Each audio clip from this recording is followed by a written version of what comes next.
One misplaced boast can destroy 20 years of brand building, and Jim Jones just proved it when the Harlem Capo leaned into the mic and coolly declared that Nas never really moved the culture. He didn't just start a debate. He cracked open a fault line that runs straight through hip-hop's past, present, and future.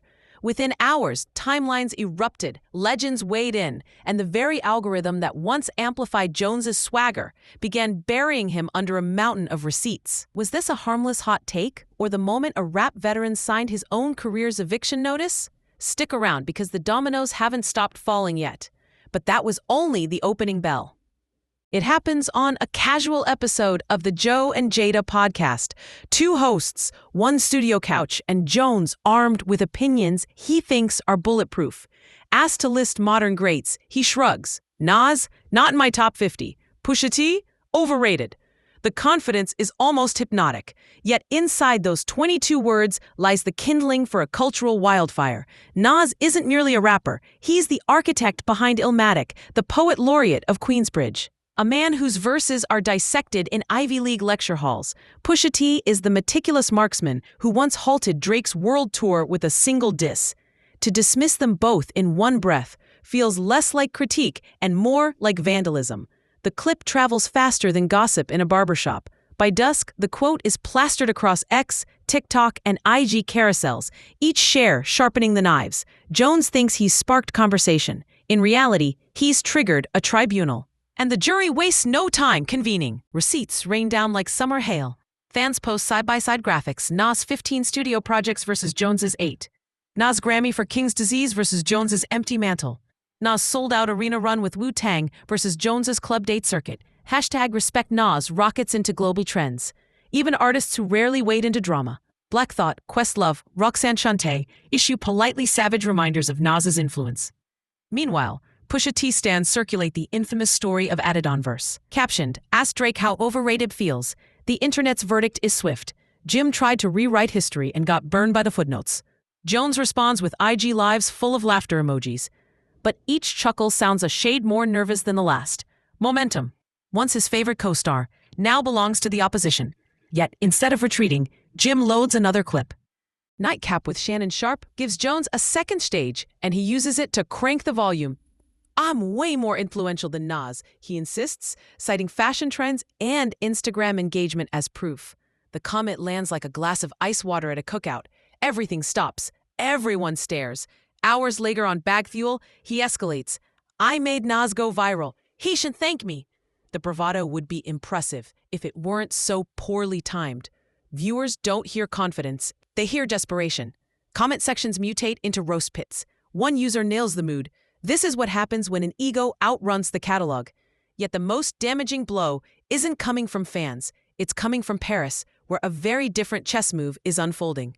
Because across the Atlantic, a certain Virginia wordsmith is lacing his response with couture. June 2024. The Pont Neuf glitters under Vuitton spotlights as Pharrell debuts his first men's collection. Beyoncé, Jay-Z, Rihanna, and LeBron trade front-row nods. Then the house system slams into a menacing drum loop. Chains and whips. Clipse first official record in 15 years. Pusha's voice cuts through the same night air, chasing a feature outside your element. Check the pedigree. I write the sediments. No names. Yet everyone feels the crosshairs settle on Harlem. Kendrick Lamar's verse, revealed later via press release, only tightens the noose. The setting itself turns the diss into art house theater. Luxury brands, billionaires, and Fashion Week photographers become unwitting hype men. Jones, thousands of miles away, fires off a dismissive tweet, but the damage is done. An entire arena of cultural gatekeepers just watched him get ethered in 4K. And if you think that's brutal, wait till you see how Nas claps back without writing a single bar. Nasir Jones hasn't uttered Jim's name once. He doesn't need to. Instead, he signs on as equity partner for Resorts World Queens, a $5.5 billion expansion that promises jobs, scholarships, and a skyline-altering casino complex. Press photos show him in a tailored charcoal suit, shaking hands with New York officials, captioned, "Let's bring the future home."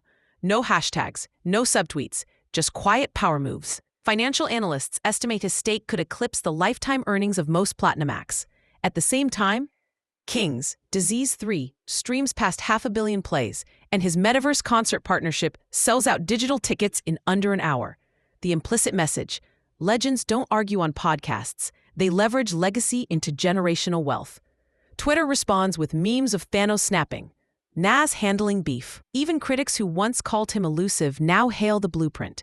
Meanwhile, Jim walks into the lion's den of Hot 97's Summer Jam. Summer Jam 2025 should have been redemption. Instead, it becomes a live-streamed cautionary tale. Jim strides on stage to the opening horns of We Fly High, but the crowd's roar is suspiciously thin. Mid-set, Funk Flex signals the engineer. Mic levels drop, stage lights dim, and Jones' voice cuts to dead air. Phones rise, chaos brews. Backstage leaks reveal a heated confrontation. Jones allegedly pressing Flex about sabotage. Clipse hit TikTok within minutes.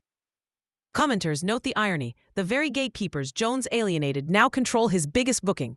Search trends flip. No longer Jim Jones top 50, but why was Jim Jones cut off?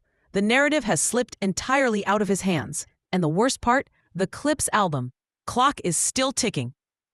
Hip-hop loves a comeback story, but it worships authenticity even more. By trying to diminish two living pillars, Jim didn't just poke the beehive, he questioned the hive's memory.